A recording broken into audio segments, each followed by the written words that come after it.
40,000 points, everybody. All-time leading scorer, with field goals made, minus free throws as well. Shout out to one of the greatest careers of all time, LeBron James. GOAT conversation. GOAT scorer. I think that GOAT conversation died several years ago. This is the other knock on this man's belt for being not only the GOAT of basketball. I think now he's in discussion for being the greatest athlete of all time. I just think what this man has done in terms of being able to do this now, 20 years of basically all NBA caliber play, elite play, and not only the 40,000 points, given the 10,000 plus assists, 10,000 plus rebounds, the dedication it takes to stay committed to the sport for this long, obviously the luck factor involved in avoiding injuries, but the dedication to take care of your body for this long. Every conversation without even giving this man his flowers was, oh, could Kobe have done it? Could Jordan have done it? Guess what? They didn't. They didn't do it. Whether that was maybe they got unlucky with injuries, sure. Maybe Jordan didn't have the commitment and want to play 21 years in the league. He didn't. And it happens. They didn't do it. So stop saying if they could have or this and that, because they didn't do it. It didn't happen. And we're not going to see it again in our lifetime, probably. To me, this is probably one of the most untouchable records in sports. LeBron James, like, once again, just phenomenal. And hey, cherish every moment. We're not going to see it for much longer. His day is coming to an end. So instead of keep criticizing the man or trying to find some flaws in it, appreciate it and give the man his flowers while he's still here. It's dudes who don't know the NBA Finals without LeBron James. They don't know LeBron James not playing at a high level. It's dudes that, since 8 years old.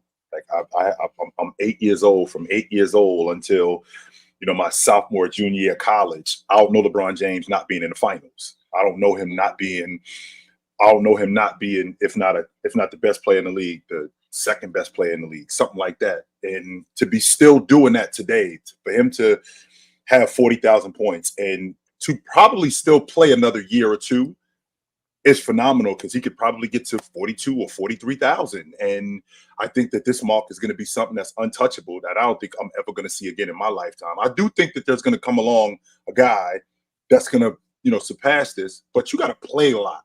Like, we're talking about LeBron James, who's, he's got 15 years straight where he averaged 75 games a year on average for 15 straight years. Most guys don't play 15 straight years. He's played that and averaged 75 games in terms of durability. And then he's still playing today at a high level His team is in playoff contention, and he's still one of the best players in the league. So congratulations to James, man. He's awesome. Y'all dudes know how I feel about him. Well, you brought up since they were 8, but he went to the finals 17 years ago. Like, think about that. Was that year 4? Yes. Year 4 he went to the finals? Think about that. Like, like 2007. I'm talking about this should be clear how long 2007 ago it was, sure. That was Kobe's apex. Mm-hmm. That was Wade coming out, like, really going into an apex in 08-09. Yep. You had Amari Stoudemire in them who were, like, dominating. Nash had just won 2 MVPs at that point that people are saying are overrated at now. Yep. Bro, there were players in the league like, Andre Johnson and them were babies. Yep. Like, they were real young in the league. Melo, like, was still in Denver, and, like, they hadn't even made the Western Conference Finals yet. So I think to put context around all the stuff LeBron has done over his career, to go from 25 to 26 points versus Detroit, year 2, I believe. And then to have a finals appearance where people now are like, they count that, he's 4 and 6 in the finals. It's like, bro, he dragged Galkius to the NBA finals that year, and they lost to a much better team in the Spurs, and they got swept. And then you just look at the way his career went. It could have stopped there, 2009, that MVP season, 60 games, basically could have stopped there when they didn't beat the Magic. And then you come back after that point, loses to Boston, goes to Miami, has a whole different chapter of his career, goes to 4 straight finals. And I think just the idea that he was then able to stop that, have a Hall of Fame level 4 years, and then go to Cleveland, bring a championship back to Cleveland, and then for him to, just go to the Lakers and rebuild the Lakers. And I want to be clear about this. The Lakers have had one season since 2012-13 that they had made the playoffs. The playoffs. Mm-hmm. Without LeBron James. That's what I'm saying. They were terrible. They were in the Mitch Kupchak era. Chill. They were awful. And LeBron came and rebuilt what they were doing, man. So for me, I'm just like, I think LeBron deserves all the credit. And again, for me, the most impressive thing about LeBron is not even just the on-court stuff; it's that off the court. He's been one of the most socially engaged athletes of all time. The way that he has built schools in Akron with I Promise, he sent hundreds, thousands of people to Akron to go to college. He's funded things across the board. Like he's built a media empire that athletes have followed. Like he's built an infrastructure, become $1 billion athlete because of a lot of things outside of just basketball. So I think there's almost no one that you can point to that was able to uphold what it meant to be the face of the NBA, to deal with the scrutiny and also have like a lot of support as well, but to deal with the scrutiny of being the best in the world and everything. And again, I think he's been in best in the world conversations in 2009. And for him to sustain that level of greatness basically through 2020, but I think he was still like a version of his apex.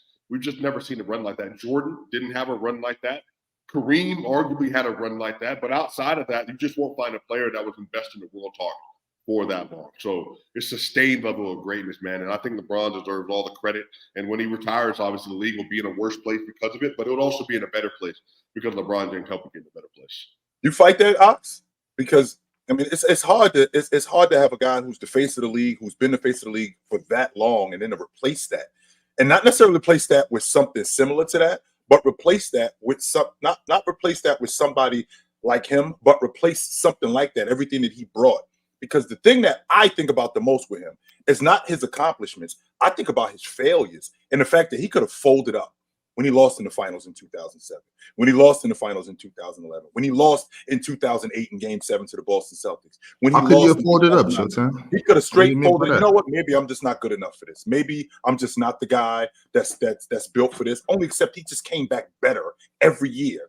Every year he came back better. So be clear, LeBron James is an awesome player. Congratulations on 40,000 points, my man. Congratulations. That's awesome. I don't think I'm gonna see that again in my lifetime. No doubt, no doubt. And why they don't just do regular season plus postseason? It doesn't make sense to me. LeBron passed 40K like 5 years ago. I don't get what this. So shout out to LeBron. It was nice. I mean, no one's even got to 39,000, and he's at 40. So shout out to him for that. Some of the best longevity of all time, probably him, John Stockton, number 32 in terms of availability for the longest time. Probably favor those guys just because they didn't miss any games. Like John Stockton played 82 for like 15 years or something. So, but what LeBron's been able to do in year 21? Yes. Being able to play at worst the top 15 level in the NBA at 39 years old, 21 years in the league. He's been in the league longer than a lot of people have been alive. He's been making the finals since before some high schoolers were in any type of school since they were born. So those type of things. I mean, shout out to LeBron. It's the player choice way. Yeah, them boys don't get it started. The player choice way. You're the player choice way. Come and switch lanes into the player choice way.